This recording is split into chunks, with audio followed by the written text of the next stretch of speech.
Halo guys, welcome to Bacarito. Jadi kita langsung aja ya, hanya selang beberapa jam lagi sebelum kick off Japan versus Indonesia. Indonesia versus Japan ya, karena kita main di kandang. Dan ini adalah prediksi line up, tapi masih belum gue otak-atik ya. Em, let's say kita punya kabar yang kurang menyenangkan terhadap salah satu pemain belakang kita yang nggak bisa tampil, yaitu Mes, karena dia masih dalam pemulihan tahap cedera. Walaupun dia kemarin main ya lawan Ajax Amsterdam, tapi ya perjalanan dari sana ke Indonesia itu mungkin melelahkan dan itu nggak bagus untuk cedera dia ya. Nah sekarang kita akan lihat guys, jadi kemungkinan eh, seperti yang sebelumnya itu line up-nya kemungkinan seperti ini, formasinya ya, formasi dulu. Dan kita akan keluarkan Hilger karena ya dia nggak bisa main, kemungkinan dia akan dipasang eh, Hubner atau Dix di sini. Ini Sandy Walsh. Dan biasanya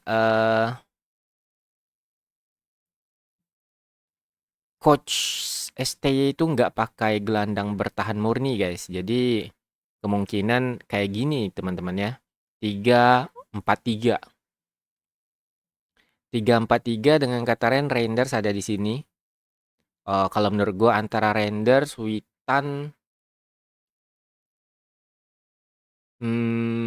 ya pilihannya sih nggak banyak ya. Marcelino, tengah bisa kemungkinan pakai ini mungkin udah pakem ya guys. Rido, Itzes, Dix.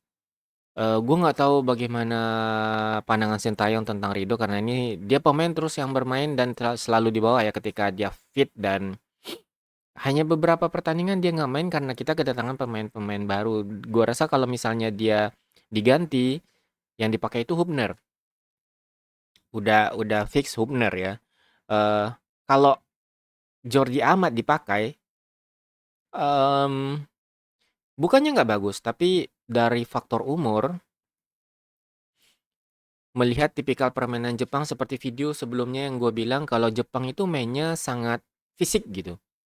Mereka itu sangat fisik, betul-betul fisikal. Dan dia bakal kalah gitu. Ubnor aja mungkin masih belum tentu bisa. Gue ngerasa Rizky Ridho mungkin masih yang paling top ya di sini. Karena Mes nggak ada, jadi kemungkinan Dix dipasang di sini, Walsh di kanan dengan pola 3-4-3 seperti ini ya guys.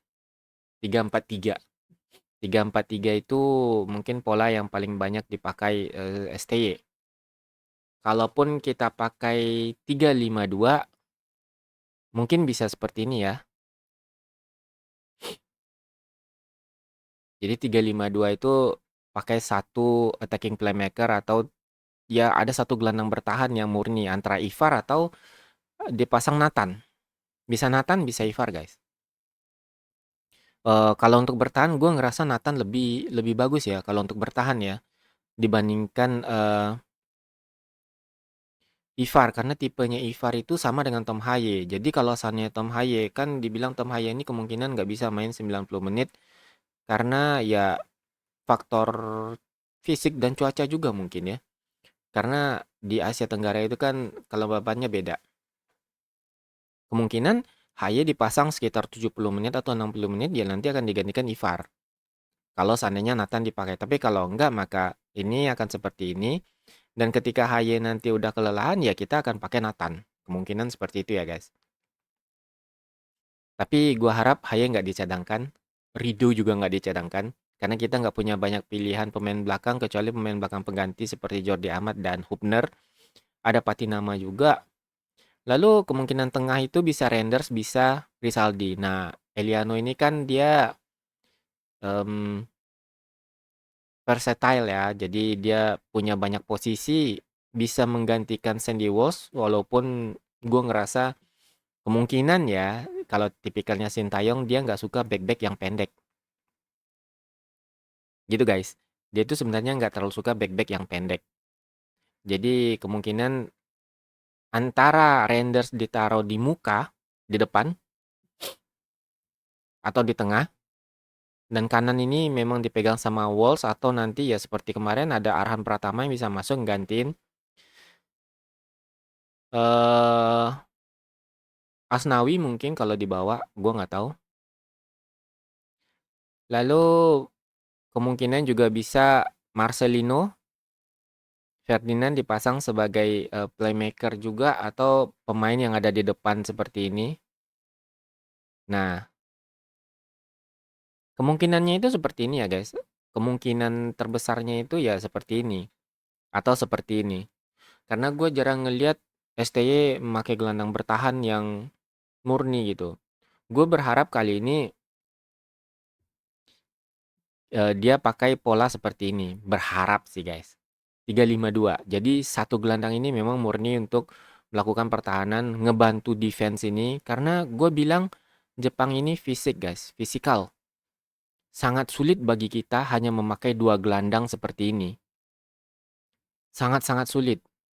Kalau menurut gue sangat-sangat sulit. Bagus seperti ini karena kita bisa minimal menguasai lini tengah untuk bertahan gitu. Untuk countering, counter attack. Em, ini mungkin udah fix ya, belakang mungkin udah seperti ini, depan paling depan kita nggak punya banyak pilihan juga di depan, di tengah kita juga nggak punya banyak pilihan. Ini hanya seperti ini atau Ferdinand diganti dengan Reinders atau Rizaldi atau Nathan.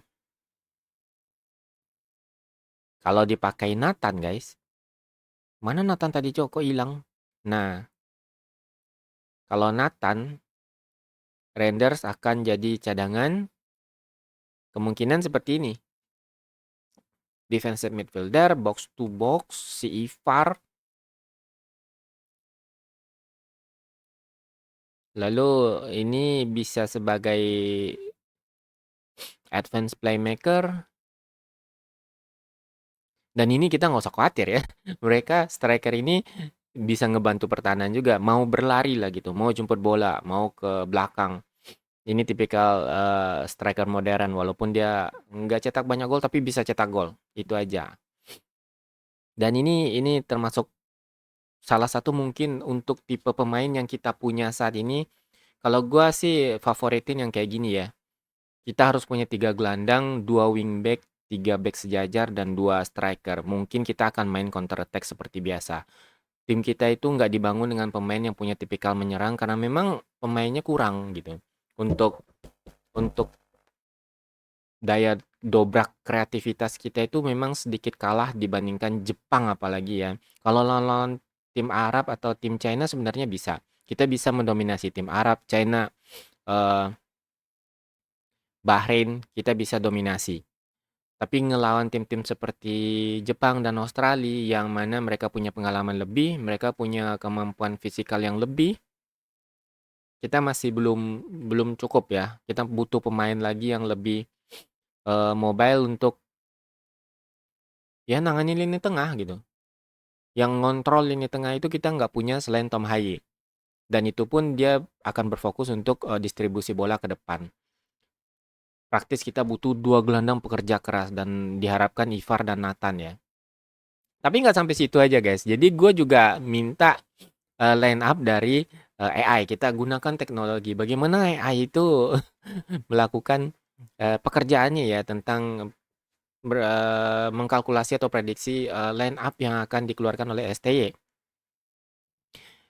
Gue udah bikin di Copilot. Sebentar ya teman-teman.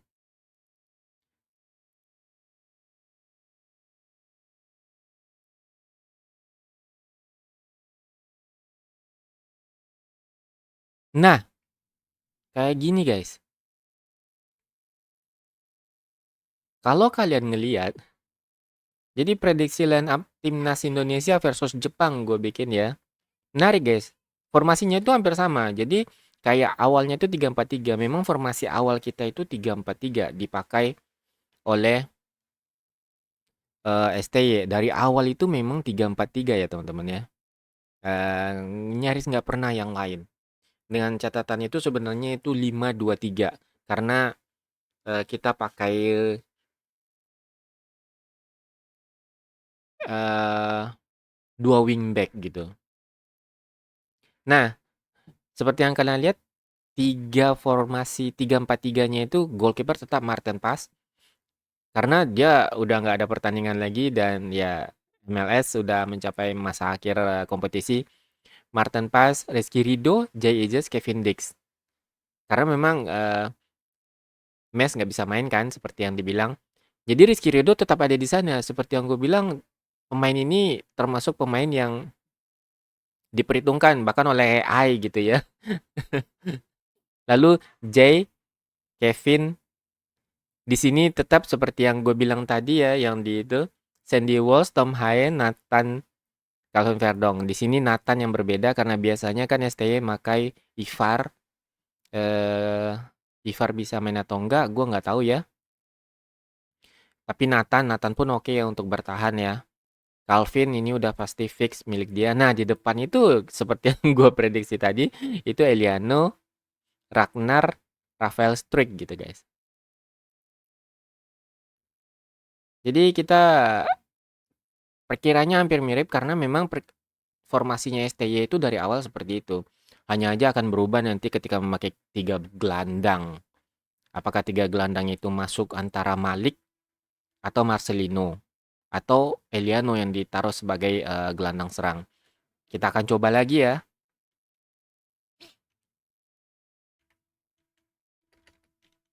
Kalkulasi line up timnas Indonesia lawan Jepang guys. Kali ini kita pakai Indonesia semua. Lawan Jepang gitu ya.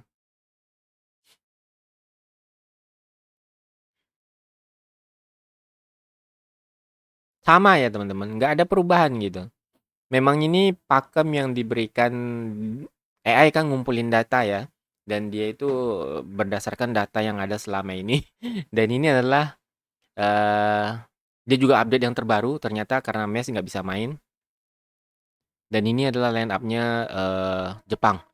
Mereka pasti pakai 4-3-3 karena mereka ingin dominasi pertandingan. Mereka pasti pakai 4-3-3 karena mereka ingin memenangkan pertandingan ya.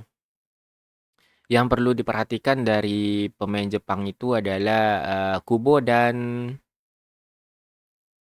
sebenarnya bukan Minamino ya. Minamino oke lah ya. Gue nggak tahu line up pemain pemain eh, cadangannya. Setahu gue ada yang namanya Rueda. Rueda itu cukup berbahaya ya sebagai pemain serang gitu. Dan pemain yang berada di Liga Inggris itu juga ada satu lagi yang main di Brighton Hove Albion dan itu cukup berbahaya. Mudah-mudahan hari ini tinggal berapa jam lagi? 3 jam lagi ya. Mudah-mudahan hari ini Jepang sial main di Indonesia. Oh ya, menurut berita yang gue dapatkan juga rumput di GBK udah bagus, rumputnya udah insap ya. Bolanya udah ngalir dan bisa sliding celebration lagi gitu kan kalau cetak gol. Mudah-mudahan Indonesia yang cetak gol bisa sliding dan tapi itu punya keuntungan dan punya kelemahan tersendiri ya guys. Rumput yang bagus, aliran bola yang bagus itu buat dua tim permainannya akan lebih mengalir dan lebih bagus. Tim kita dan tim mereka berarti. Tapi mudah-mudahan mereka hari ini jet lag sial gitu ya. Grogi walaupun gua nggak yakin mereka grogi karena mereka udah main di berbagai macam pentas internasional Jepangnya. Tapi Indonesia punya chance karena kita nggak punya pilihan lain. Gua harap menang karena kemarin Cina menang lawan Bahrain ya. Bahrain terkena ampas cok sebenarnya tim itu ya. Tim itu sebenarnya ampas ya guys.